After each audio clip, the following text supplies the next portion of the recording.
Good morning, my friend. I'm Dr. Lee Warren, and I am so excited to be with you today for some self brain surgery. It's Theology Thursday. This is the day of the week on the Dr. Lee Warren podcast here where we take a little deep dive into some of the things that we believe. And if you're not a believer, I just want to encourage you. You're obviously listening to this podcast because you're interested in neuroscience or you're interested in changing your mind or you've been through something really hard or maybe you just stumbled upon us. But what we're about here is figuring out how to take science, which is a set of tools that we can use to solve problems and look at the world and understand and explain things. And also take faith, which is the stuff we can't quite get our hands around, the things that we believe or the things that we hope for. And sometimes science doesn't provide all the answers. Sometimes we have to take a leap of faith to really get to where we want to go. And so if you've been through something hard, if you've gone through some kind of traumedy, that's a new word. I just made up a new word. Trauma and tragedy. Okay. These hard things that we go through, trauma and tragedy and what we call massive things. Maybe you haven't lost a child. Maybe your spouse hasn't developed a brain cancer. Maybe you haven't lost your parents.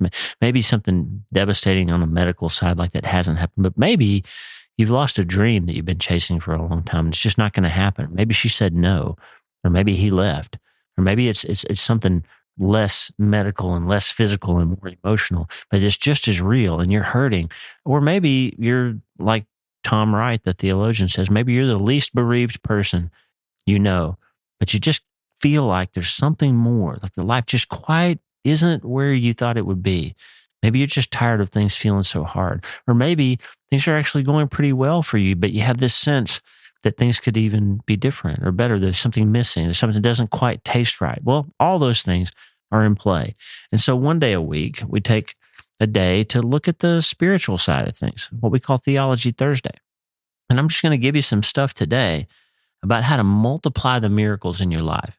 I'm going to cover a couple of emails that we got from listeners. I'm really proud of one of our listeners, one of our readers named June Chapman, who has published her first book. And I want to tell you a little story about that.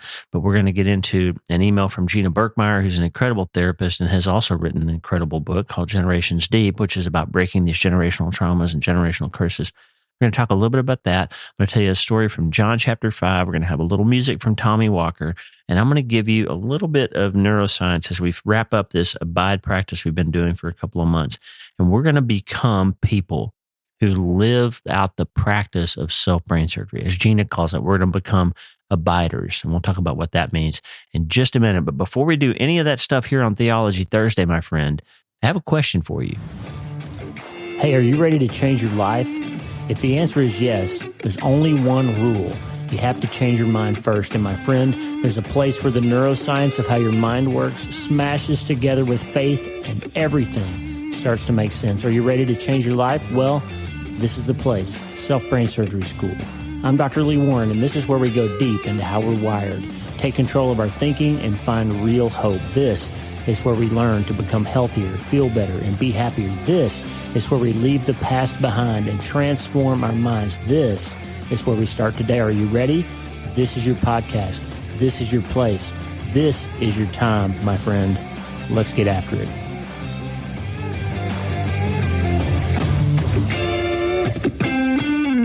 All right, let's get after it. Hey, way back in 2020, I got an email from a lady named Michelle June Chapman who asked me if I could give her some advice about writing.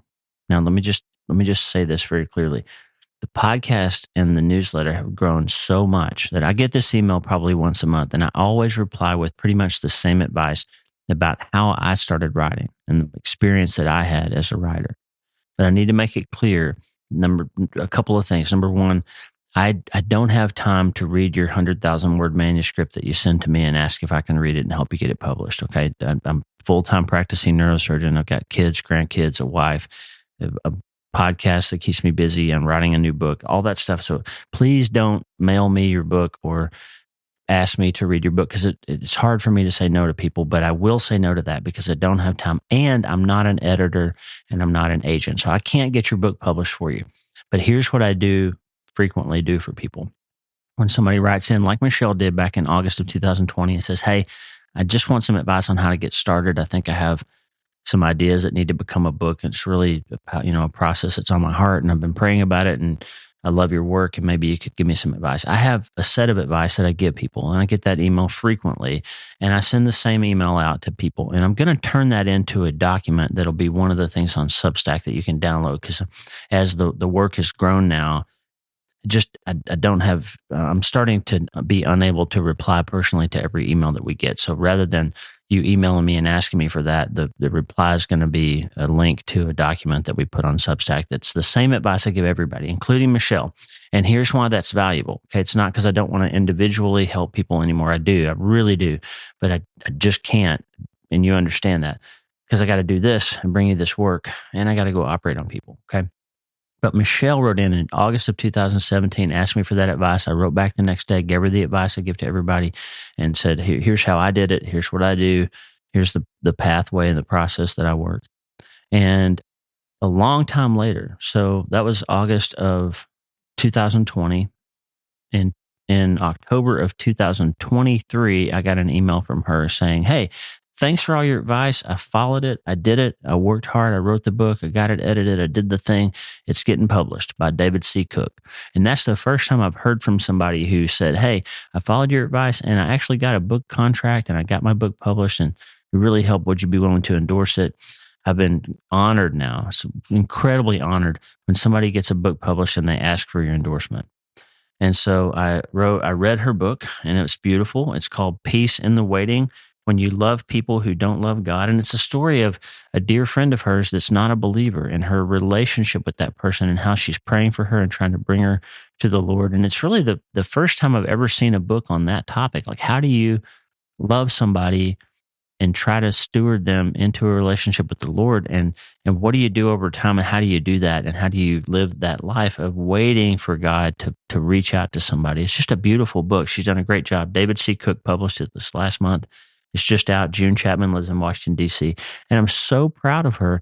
And she actually acknowledged me in the book. So it's really cool. So not only did I get to endorse it, but she mentioned in the acknowledgement that, hey, I reached out to this guy and he helped me. And that's great. So I'm so proud of you, June, for getting that done. So I'm just telling you that story, my friend, to say, hey, sometimes you work hard on something and you need to reach out to another person to get that little bit of extra thing to move where you are to a different place. Sometimes you need help. That's the third part of the treatment plan. Hope is the first dose, is this community idea that we need to surround ourselves with other people. And that's why this community is so important and so powerful. It's just important in the kingdom and in life in general to be willing to reach out to others and say, hey, I need a hand up. We're always a little too proud a lot of times to reach up and ask for a hand. And sometimes you need it. And this is a good example. Like, somebody reached out, somebody else, me, said, hey, here's what I do. Just a little tiny, it took me 5 minutes, because I've got that email basically templated. People ask me all the time. I send it back. I was, gave her some advice, and she followed it, and it helped her. And she obviously did the work. She did the writing. She did the research. She crafted her skills. She worked hard. She found an agent. She did the whole thing that I can't do for somebody.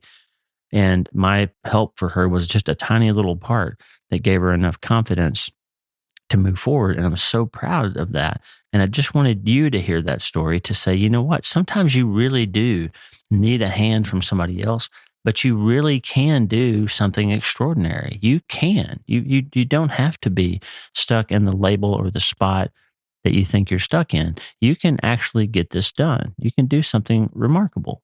You can. So proud of you, June. And I'm proud of you, my friend, for whatever it is that you're willing to reach out and ask somebody for help with. And the prayer wall is a good example of that. We got a community of people from all over the world who are willing to say, hey, this is going on in my life. Would you pray for me? Would you carry this burden with me? Would you help me? And you know what? Most of the time in the kingdom, when we ask people for help, they say yes, and we can help them, and we can be helped. So don't be afraid to reach out and ask for help. And check out June's book, Peace in the Waiting. It's available everywhere books are sold. Beautiful book. I think it'll be helpful to you. If you love somebody who doesn't know the Lord, this would be a great book for you. Now, another email. Gina Berkmeyer is a therapist. We've talked about her a few times on the podcast recently. And Gina has written an amazing book called Generations Deep. And it's about the idea that we have these generational issues in our family and they can be fixed. They can be changed. You don't have to be stuck with them. You can pass on your healing or you can pass on your hurting, as Gina says. Well, she wrote an email the other day about the abide practice that we've been talking about now for 2 months. We're almost done with abide. It wraps up on Easter. She said, greetings and blessed Palm Sunday to you and Lisa. This is on March 24th. She said, as I was listening to your podcast this week, Frontal Lobe Friday and Self Brain Surgery Saturday, I was thinking about how you've been guiding us through the abide practice. In one of the episodes, you said something that hit and connected some dots for me. It was about how you and Lisa are doing this work first and foremost, of course, to be close to God and to glorify Him, and also to help you better reflect the tenets of abide and live it out in your relationship with your family, friends, patients, etc. It occurred to me that what you're really encouraging all of us to do and what you are practicing for yourself within the abide practice is to take what we learn and live it out relationally. Because ideally, this practice impacts our relationship with God, with ourselves, and with others. We had the R for relationships. We become an abider, not just abiding, but abiders. We become people who are known as abiders. This is just a thought that Gina wanted to share on Palm Sunday. That's amazing because it was already in line with what I was going to do for today for Theology Thursday. And here's what we're going to do today. We're going to go to John 5. This is all amazing how it all corresponded or correlated and came together. Last Sunday, our pastor, we went to church online last week because we weren't, Tata wasn't feeling well. So we went to church online and watched the Church of the Highlands service from Alabama where we used to worship. And they had a guest speaker who's a pastor in Columbus, Georgia. And he talked about John chapter 5, which I was already going to talk to you about today. So it reinforced the idea. When Gina's email came, it was like, okay, this is exactly what my friends need to hear today on Theology Thursday, which is also Monday, Thursday in the Holy Week. We're getting ready for Good Friday tomorrow, the greatest day in human history when Jesus laid down his life for us. And then on Sunday, he's going to be resurrected. And we're going to remember the great thing that's been done for us and the great power and hope that we have. We don't serve a guy who just died for us. We serve a guy who had the power to overcome death and lives for us as our advocate, as our intercessor, as our friend and king. And we're excited to know that we get to be reunited with him, with all the ones who've gone before us in the great cloud of witnesses someday. So that gives us the peace and the power and the purpose that we can go through this life. That's why we're abiders, right? Because we know that there's truth. We're not just wishing, and we're hoping in someone who's alive. Hope is a person, and his name is Jesus. Okay, so in John 5, we have this story of the guy who's been sitting for 38 years paralyzed. He's an invalid.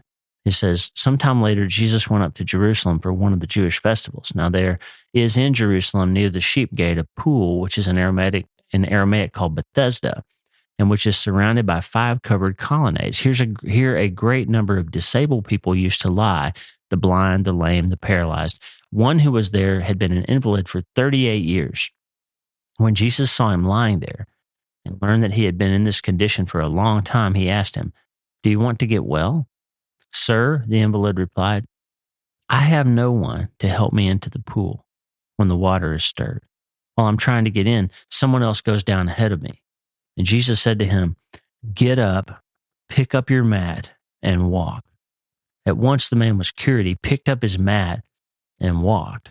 Now, this is an interesting story for a number of reasons. One, people believed that they had to get in this pool to be healed, and they had to wait for the angel to come and stir up the water and get down in the water. And this guy was so paralyzed, he was so alone and so broken and so by himself and so stuck that he couldn't ever be the one that got in the water to get the healing. So when Jesus came, he said, "Do you want to get well?" And I have a question for you, my friend, today. Do you want to get well? Are you sad? Are you sick? Are you stuck? Are you stressed? Are you just maybe subpar for yourself? You feel like there's got to be more. Do you want to get well? Do you want something to change? And if so, guess what? You don't have to get in the water. You can just do what Jesus said. You can get up, pick up your mat and walk. You got to change your mind. You got to change your perspective from the position of being stuck on the mat to being willing to get up and walk. And we talk all the time on this show about self-brain surgery techniques to get that done. But it's not really self-brain surgery because you're connecting your mind to your spirit, to this great physician who says, "I'm here to help you get up and walk." And then we're going to change your brain structurally by directing that neuroplastic stuff that you've got the ability to do and you're already doing. We're going to change your mind about that. This morning, I wrote a chapter in my new book, Self-Brain Surgery. And I think, without hyperbole, I think this is the most important bit of writing I've ever done in my entire life. I cannot wait. I'm completely geeking out to present this book to you because it's going to be the handbook, the tool book of all this stuff we've been talking about on the podcast for 11 years now, all in one place where you can go to it and learn how to do these operations to change your mind and change your life. But the first piece, the most important piece, is the understanding the difference between perception and perspective. The perception is the left brain thing where you sort of distill your entire life into one thing. You see things in one way. You see people in one way. You see something as a binary this or that thing. And this is what this guy in John 5 is doing. He sees his life as being stuck on the mat and he can't get help and he can't get in the water. And that's how it's going to be for him. Why is my life always this way? Why does it always work out for me? This is just how I am. And this is my life now. I'm just stuck here. And friend, if that's you, if you're seeing your life from that perception, then I want to tell you, perception is not reality. Perception is just how the left side of your brain is presenting your world to you. But you can engage perspective instead, and you can use the right half of your brain to give you some balance and nuance and context. And you can say, wait a minute, yes, I'm on this mat, and yes, nobody's helping me, but the Savior is right there. The great physician is standing next to me and he's saying, do you want to get well? And I can say, you know what? Yeah, my legs haven't moved in a long time, but I still have legs, and he's going to give them the power to stand up. And he was cured. Now, here's the funny part of the story. This is the piece I got from the pastor. Jesus told him to take his mat with him. Now, why? Wouldn't you just jump up and run off and go tell your parents, and go tell your spouse, you go tell your friends that you've been healed? No. He says, take your mat. But the mat was the symbol of the fact that this guy had been stuck for a long time. The mat was the shame. The mat was the stigma. The mat was the empty bottle in the trash can when you said there wouldn't be one anymore. The mat was the brokenness. The mat was the prescription that you can't stop refilling. The mat was the gambling debt that you can't pay off. The mat was the problem. And Jesus wanted him to take it with him. Why? Well, here's why. Because your story isn't just about you. Your perspective needs to be larger than just you were paralyzed and now you're not. You're stuck and now you're not. You're addicted and now you're not. Your story needs to be about letting other people see that scar so they can ask you what's up. Wait, I know who you are. You're that guy that used to be down on the mat. You're that lady that used to be doing this thing. You're that lady whose story was about abuse and about despair, but now you look so much different. What's going on with you? Why are you different? And that gives you an opportunity to do what June did, reach out, ask for help, and I was able to reach out and help her. Because when somebody sees the mat that you're carrying, they ask you what's going on, and they see the change and the difference, that's when you have an opportunity to multiply the miracle. See, you got a miracle, but it wasn't just for you. You have the ability to change your brain and change your life. But Gina would say that's also about changing your generations. And multiply that miracle, pass it on. Don't just have abided, become an abider. Don't just have somebody transform your life. Be willing to transform others. Christopher Cook said that on the Spiritual Brain Surgery podcast last week about his new book, Healing What You Can't Erase. He said, if you're transformed, it's not just for you. It's so that you can transform others and help others get introduced to the idea that they can be transformed too. So multiply the miracle. That's what Theology Thursday is today.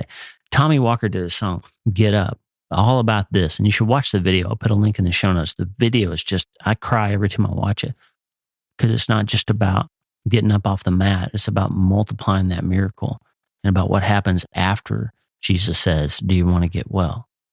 And the power and the peace and the transformation and the community building and the rehab and the just the joy that happens when you're willing to share your scar and your story with other people. That's when real change happens. And we talk about this abide process, and we're right at the end of it now. We're down at the end of 2 months of doing this work.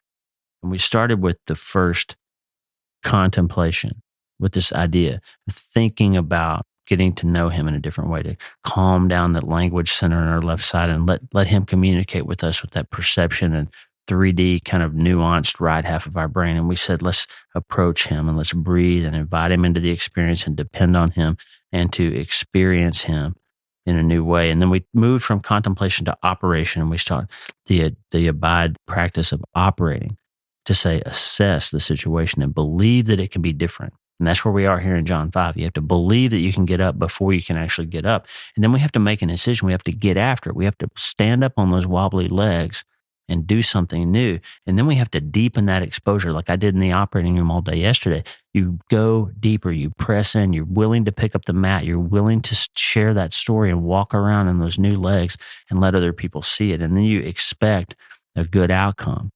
He didn't wake up every day and expect to be back on the mat. He woke up every day and expected to continue to live in that multiplied miracle that Jesus gave him. And then the last one is we are going to recover. We're going to continue to live in that recovered state. And that requires a different form of abide. We have to acknowledge the problem. We have to say, yeah, I'm on this mat. Yeah, I'm down here. I really am. This is the situation as it is. No perception. This is reality. This is where I am, but I don't want to stay here.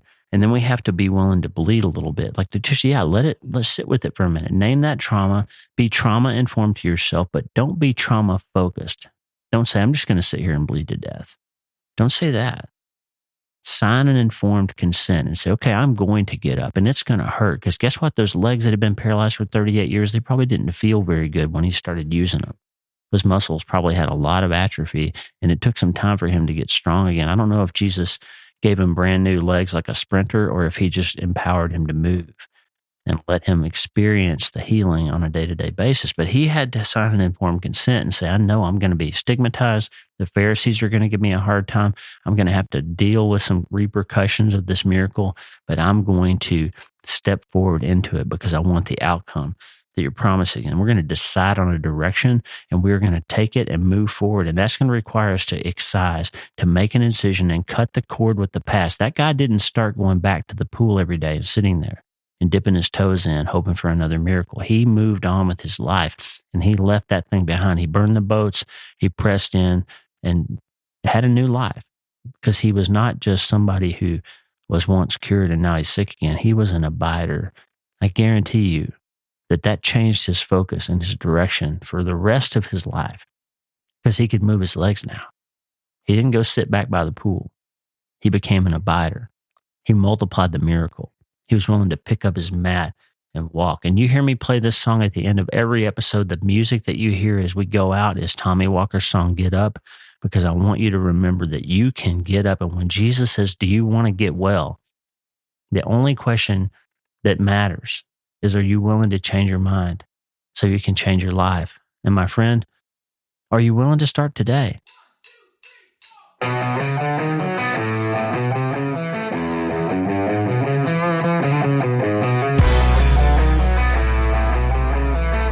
I just want to encourage somebody today.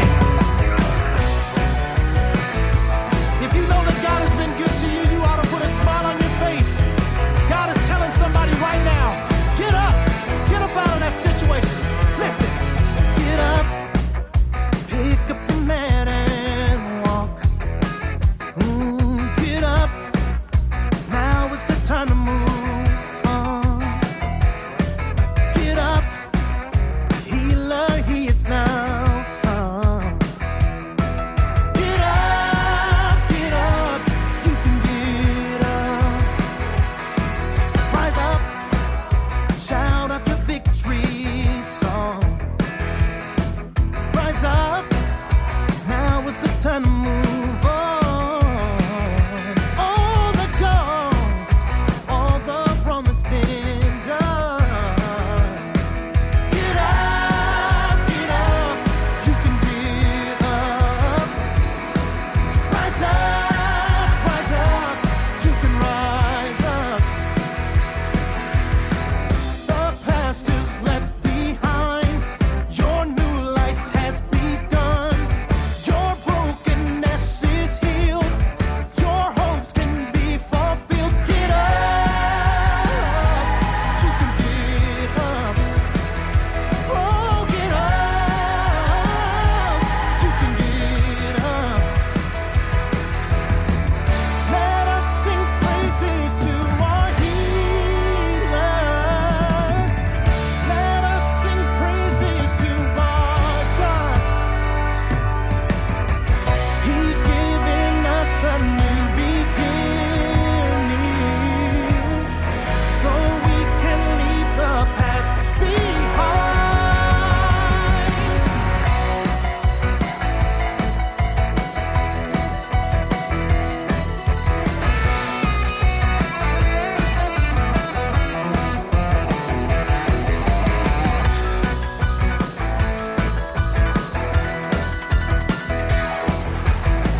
Why did he put their hands together?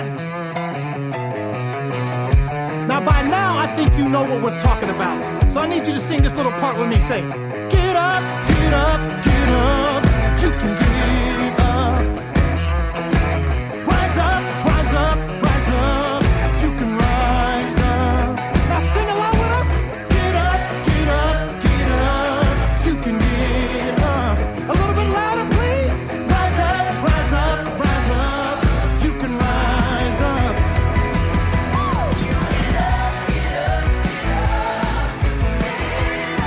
You can rise up. Rise up, rise up, rise up. You can rise. Lift your voice and say, get up on your feet. Now let's take it back again. Say, get up, get up. You can get up. Yeah, yeah, yeah, yeah. You can rise up. Oh, get up. You can get up. Oh, rise up. You can get up. Yeah.